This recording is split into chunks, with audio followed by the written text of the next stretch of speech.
I personally have never attended a circus myself, but from the decades worth of footage and research, circus animals are known for being abused, neglected, stressed, and forced to live unnaturally.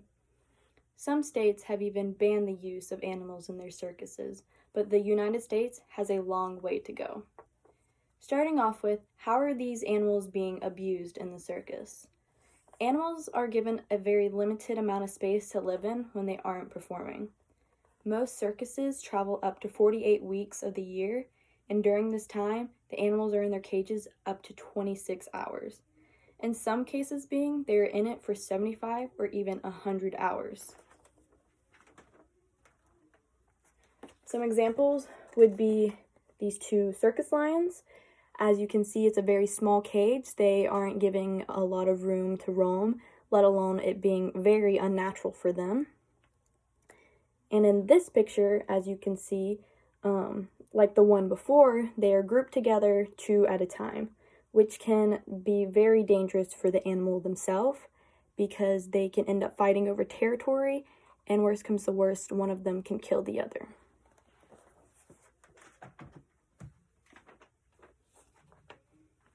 According to onegreenplanet.org, elephants, lions, tigers, and chimpanzees are all known for being sociable animals by nature, but yet in these circuses, they are taken away from their mothers at birth to be raised by themselves for trainers to train them easily.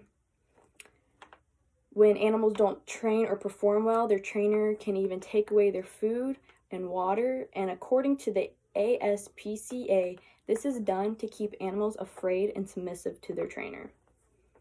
Now, how can we stop all of this?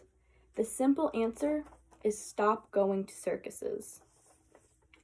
In 1966, President Johnson passed a U.S. Animal Welfare Act, which regulates the treatments of animals in research and exhibition. Another way you can help stop all of this is by writing a letter to your Congress expressing why we should get rid of circus animals. And let's say we get to that point where there's no more animals in the circuses, and you may ask, well, what do we do with all of them? Animal sanctuaries such as Big Cat Rescue will take in these animals and take great care of them where they are given a more natural environment. Taking animals out of circuses and putting them into zoos and sanctuaries has been beneficial and will continue to be beneficial to us by educating us. Instead of family trips, school trips, anything along those lines to circuses, take them to zoos and sanctuaries. These zoos and sanctuaries are not only entertaining us, but they're educating us. Scientists have been able to observe and study these animals where if they were in captivity, they wouldn't be able to do so. As you can see here, this is a picture of 2 elephants where they are given plenty of room to roam free and be in a more natural-like environment. This is probably one of the best examples. As you can see, the bear has plenty of room to be itself and be in a more natural environment, but you see the people on top of the bridge.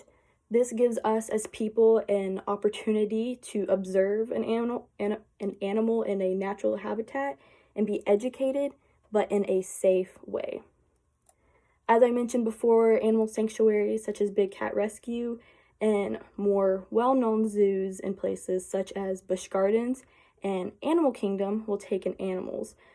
This is actually a picture from Animal Kingdom where, as you can see, they are given plenty of room. We are able to enjoy and observe and learn about them safely.